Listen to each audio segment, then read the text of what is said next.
дорогие телезрители! Вы смотрите главный канал Якутии, и мы начинаем новый день.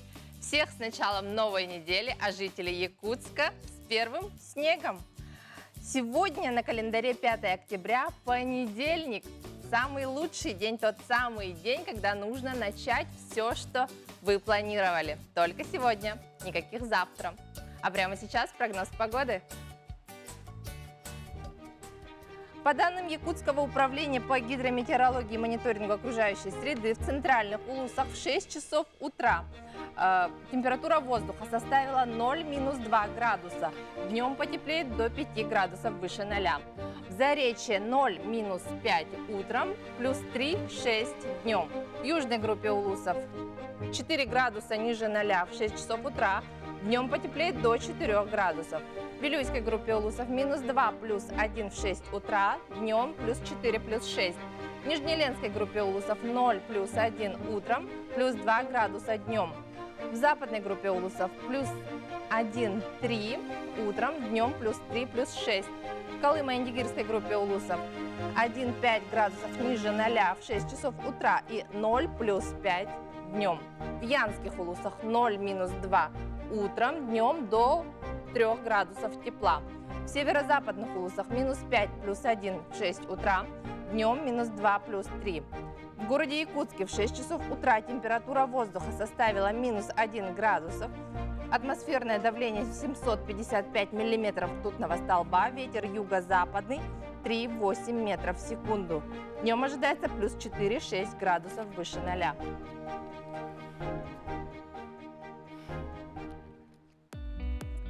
А какой сегодня праздник? Конечно же, День учителя. В связи с этим к нам в студию подошел министр образования республики Михаил Петрович Сивцев. Доброе утро. Здравствуйте. Михаил Петрович, ну давайте сразу приступим к беседе. В разгаре первая четверть. Как же начался учебный год? Ну, на самом деле время очень быстро летит. Первая четверть практически заканчивается. Вот, я благодарен нашим учителям за их любовь к детям, за любовь к своему делу. На сегодняшний день, несмотря на пандемию, на сложности, у нас большинство школ из 649 обучаются в традиционной форме. Да, есть у нас школы, которые обучают в смешанном формате, это применяя дистанционные технологии. Вот учителям достаточно сложно в эти дни приходилось как раз-таки с точки зрения технологий, из-за отсутствия возможностей качественно давать знания. Вот, конечно, еще очень рано подводить итоги, но все же, какими же будут результаты вот такой вот формы обучения? Ну, конечно, я не сторонник современных технологий, полностью дистанционного формата обучения, вот, но, тем не менее, прошлый учебный год показал, что у нас достаточно хорошо идет и обучение в дистанционной форме. Вот, мы не сильно так уж пострадали по качеству. Сейчас, общаясь с коллегами, с родителями, я понимаю, что наши учителя на высоком уровне освоили эти технологии.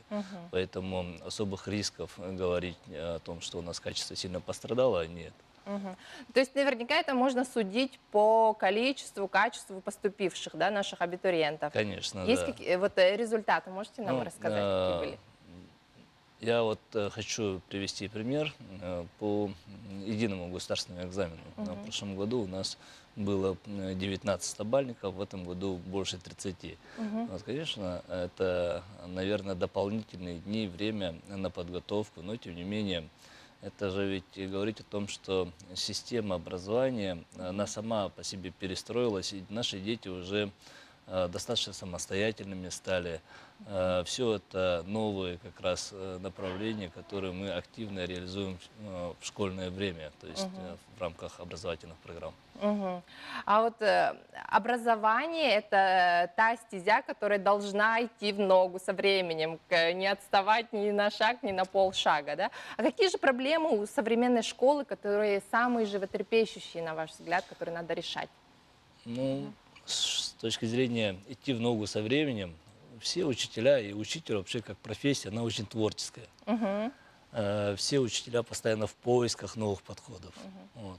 С точки зрения сложностей, вот учителям не хватает, конечно, инфраструктуры. Это вот стабильной высокоскоростной сети интернет, наверное, вот, оборудование, чтобы они полностью реализовали свой талант и раскрыли талант детей и дали все возможности нашим детям. Я прекрасно понимаю, сегодня правительством Российской Федерации, правительством Республики Саха-Якутия достаточно много внимания уделяется этому вопросу. Недавно мы открыли 42 точки роста, IT-куб в Нербинском районе, цифровые образовательные среды, это укомплектованные компьютерные классы. Такую работу, безусловно, продолжаем и очень надеемся, что в самое ближайшее время все наши школы будут иметь хорошее оборудование, ну, как по информационным технологиям, так и по другим предметным областям.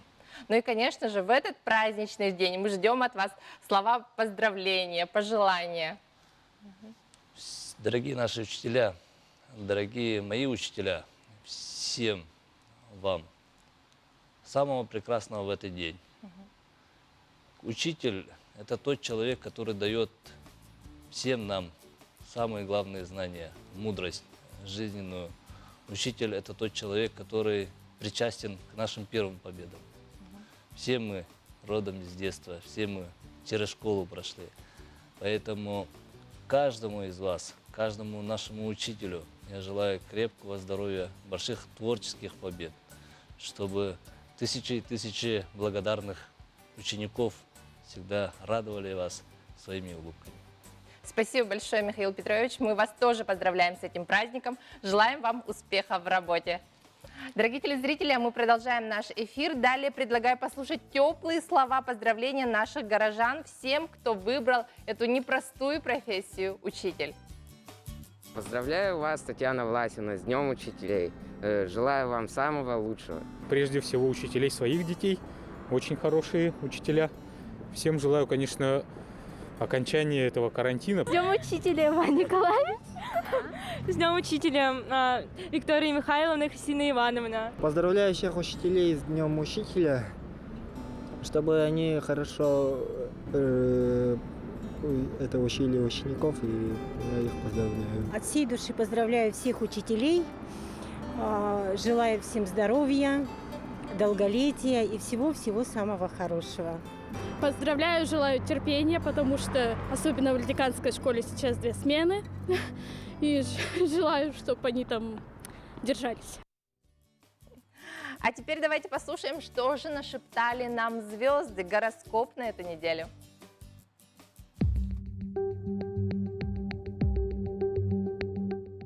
Овны, на этой неделе вам необходимо обратить особое внимание на дисциплину. Начальство не будет вечно терпеть ваши опоздания. Тельцы, возможно, судьба будет испытывать вас на прочность, однако вы легко преодолеете препятствия, если не будете обращать внимание на сплетни и слухи. Близнецы, на этой неделе вам рекомендуется выделить из всех дел главное и со всем свойственным вам упрямством сконцентрироваться на нем. Думайте, прежде чем действовать. Раки, на этой неделе вам может быть поручена весьма сложная задача, однако, если вы с ней справитесь, это повысит ваш авторитет. И постарайтесь уделять внимание дому и семье. Львы, не спешите, и удача будет на вашей стороне, тем более, что у вас сейчас подходящий период для раскрытия своего потенциала. Девы, на этой неделе вам потребуется умение расслабляться и не обращать внимания на раздражители, особенно мелкие. Старайтесь адекватно реагировать на происходящее, не впадайте в панику. Ну и, конечно же, какой день учителя без учителя? К нам в студию присоединяется по видеосвязи учитель русского языка и литературы городской классической гимназии Александра Олеговна Гамзякова. Доброе утро! Доброе утро, дорогая студия. Александра Олеговна, поздравляю, во-первых, вас с Днем Учителя, с вашим профессиональным праздником. Расскажите, какие классы вы обучаете и прямо сейчас в какой форме идет ваша работа? Спасибо за поздравления. У меня сейчас 5 классы, 6, 8 и 9 классы. Обучение идет в очно-заочной форме, то есть смешанное дистанционное и очное обучение. Как вам такая работа вот в такой вот форме? Очень сложно, конечно. Сложно прежде всего ребятам, детям сложно усваивать, потому что детям все равно необходимо социальное общение. Вообще. Со своими сверстниками. Ну, приходится, конечно, обязательно. Но приходится выкручиваться так, либо иначе. Мгм. А вот, Александра Олеговна, говорят, что нынешнее поколение, так называемое поколение Z, очень сильно отличается. Как бы вы их охарактеризовали? Наверное, больше мобильные такие все-таки дети, ну и дети, которые любят именно новые технологии. Мгм. Что, наверное, очень Читаем хорошо. меньше, смотрим больше. Так вот. В нынешних условиях это очень хорошо наверняка, да? Ну да, для них это, конечно, есть такое. Мгм. Хорошо.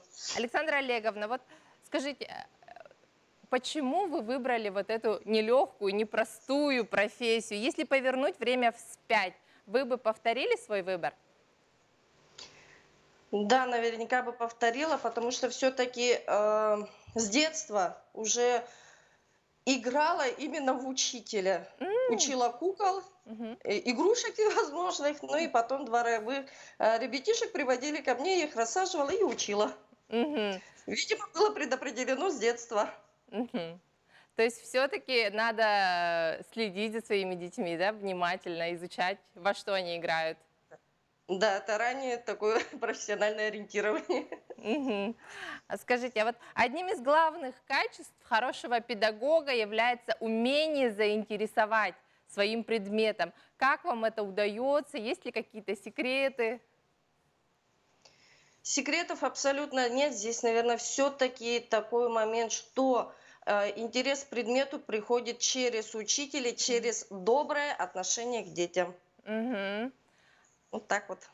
А вы сейчас являетесь классным руководителем? Да, у меня сейчас 6 класс. Мгм. В прошлом году, позапрошлом, получается, в 2019 году я выпустила свой замечательный, тоже 11 Б, золотой выпуск был. У нас было 10 медалистов в классе, Ух ты. что, конечно, тоже очень так вот приятно. Ну и поступление у нас было 100%. Мгм. Но сейчас у меня такой вот тоже замечательный, очень активный 6 класс. Мгм. С очень замечательными такими родителями, которые тоже являются активистами, инициаторами, генераторами идей. Это Поэтому очень мне важно. повезло. Вам очень повезло. Да. Александра Олеговна, ваши пожелания своим коллегам, друзьям в этот прекрасный день, праздничный, День учителя. Ага, ну, конечно, вот вообще для учителя, наверное, самое страшное словосочетание – это педагогическое выгорание. Мгм. Вот поэтому хочется пожелать, чтобы как можно меньше факторов было, чтобы такое происходило, и наоборот большего творческого подъема, чтобы вот инициативные были дети, родители, понимающие, помогающие, терпение, ну и, конечно же, здоровья. Мгм. Мы вам Всего самого лучшего. Мы тоже присоединяемся к вашим пожеланиям, чтобы вас никогда не настигло вот это педагогическое выгорание. Творческого вам полета. Всего доброго. Спасибо большое. Дорогие До свидания. телезрители, я предлагаю посмотреть продолжение звездного гороскопа. Весы. Неделю не помешает начать с анализа и планирования. Среда – удачный день для раскрытия своих способностей. Нужно только победить свои комплексы и страхи. Скорпионы. Постарайтесь рационально распределить силы на всю неделю. Вам будет сопутствовать успех в поисках работы или подработки. Стрельцы. Если что-то не будет получаться, постарайтесь не идти напролом. Отложите на несколько дней. Чем меньше вы будете говорить о своих намерениях и планах, тем быстрее они осуществятся. Козероги. На этой неделе проявите мудрость и осмотрительность в своих решениях, так как от этого будет зависеть дальнейшее развитие событий. Водолеи. На этой неделе вы способны легко обезоружить критически настроенных к вам людей своим вниманием и доброжелательностью. Проявите вежливость и дипломатические таланты. Рыбы. На этой неделе вас ожидает много встреч, телефонных звонков, переговоров. Предстоит немало дел и хлопот по хозяйству. Сегодняшний день богат на праздники. Кроме Дня учителя, сегодня, 5 октября, отмечаем Всемирный день архитектуры. На прямой связи у нас со студией руководитель управления архитектуры и градостроительства при главе республики, главный архитектор Якутии Ирина Дмитриевна Алексеева. Доброе утро. Доброе утро. Ирина Алексеевна, вот прежде всего поздравляю вас со Всемирным днем архитектуры. Очень творческая у вас работа. И развитие городов и сел зависит от грамотного стратегического и территориального планирования. Как сейчас идет работа именно в этом направлении? Ну, во-первых, я хочу от всей души поздравить своих коллег, архитекторов с этим знаменательным днем, который проводится ежегодно в первый понедельник октября. Действительно, Управление архитектуры и градостроительства при главе Республики Саха-Якутия сегодня является уполномоченным органом в области формирования градостроительной политики, в области архитектуры и все, что касается стратегического территориального планирования, это, конечно, сфера нашего влияния и сфера того, как вообще выстраивать работу в этом направлении. Сегодня мы работаем с главными архитекторами муниципальных районов, городских округов, городов Республики Саха-Якутия, которых у нас в Якутии 13. И вместе с ними вырабатываем новые подходы, например, в сфере территориального планирования. Например, буквально этой осенью в Градостроительный кодекс Российской Федерации будут внесены изменения по внесению такого понятия, как мастер-планы территорий. И в пятницу мы обсуждали с коллегами, что же такое мастер-план, каким образом он должен вписываться в систему градостроительной документации. То есть есть сегодня новые подходы в области стратегического и территориального планирования. А вот какие же новые подходы все-таки актуальны, о которых вы упомянули только что? Ну вот только что я сказала, что, например, кроме привычных для главных архитекторов муниципальных районов таких документов, как генеральные планы, правила землепользования и застройки, проекты планировки и проекты межевания, которые всегда являлись градорегулирующими документами, сегодня градостроительным законодательством вводится, например, такой документ, как мастер-план. Это более понятный документ, который является таким документом как бы договоренности между властью, бизнесом, населением, разными городскими сообществами. И в отличие от привычных документов, таких как генплан и правила землепользования, этот документ имеет достаточно большой объем именно визуализированной части. То есть людям, которые сегодня находятся у власти и руководят городами, занимаются развитием городов, очень важно понимать такие документы, и они должны быть очень простыми и как бы доходчивыми. Поэтому то, что сегодня мы ждем такие изменения, позволит разрабатывать документы очень понятные не только власти, но еще и самым обычным жителям, которые тоже очень активно сегодня вовлечены в процессы формирования нового качества среды. А как при этом должно быть обеспечено взаимодействие структур, чтобы добиться качества?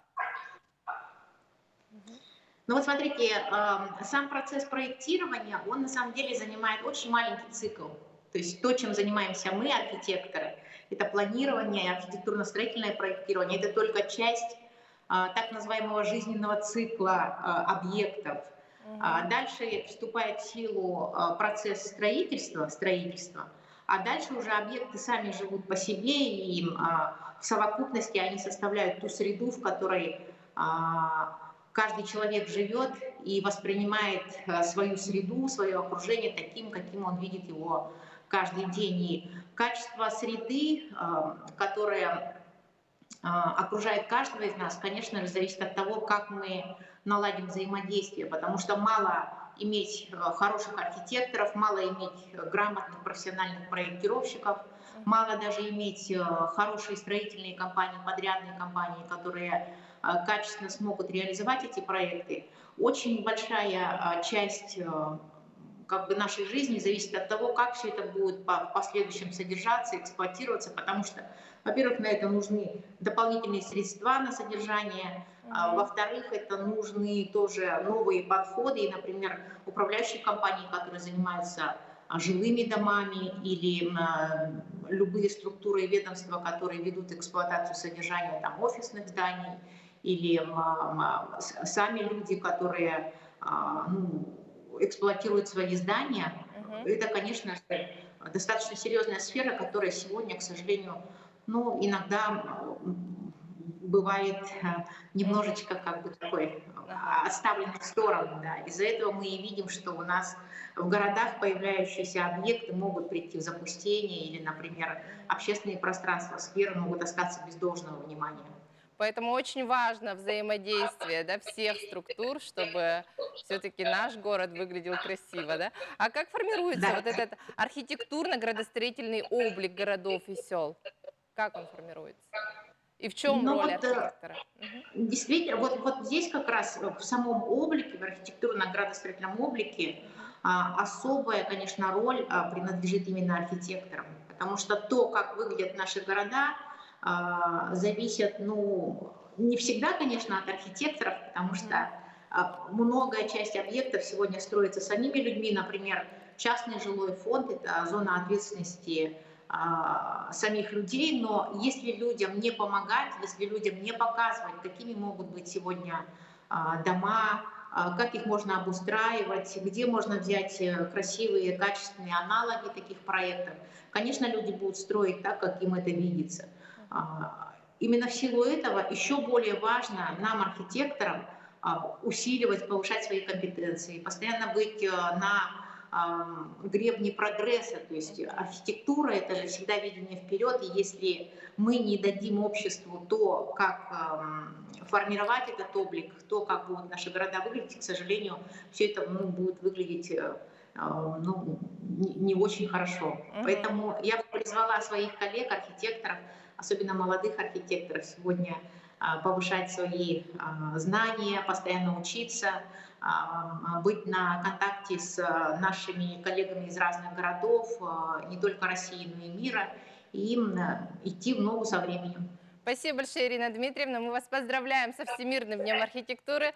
Желаем вам творческого подъема, полета, чтобы все структуры взаимодействовали именно так, как надо. Всего вам доброго. Спасибо. Спасибо. Дорогие телезрители, перед тем, как уйти на рекламу, хочу зачитать несколько поздравлений. С Днем Учителя поздравляем воспитателей Тюнгюлюнской средней школы. Желаем всем хорошего счастья, здоровья, успеха во всем. С уважением, Галина Петровна, Иннокентий Егорович Титовы из села Тюнгюлю. Наши телезрители также поздравляют всех ветеранов, учителей Верхоянской средней школы. На этом наш эфир подходит к концу. Всего доброго.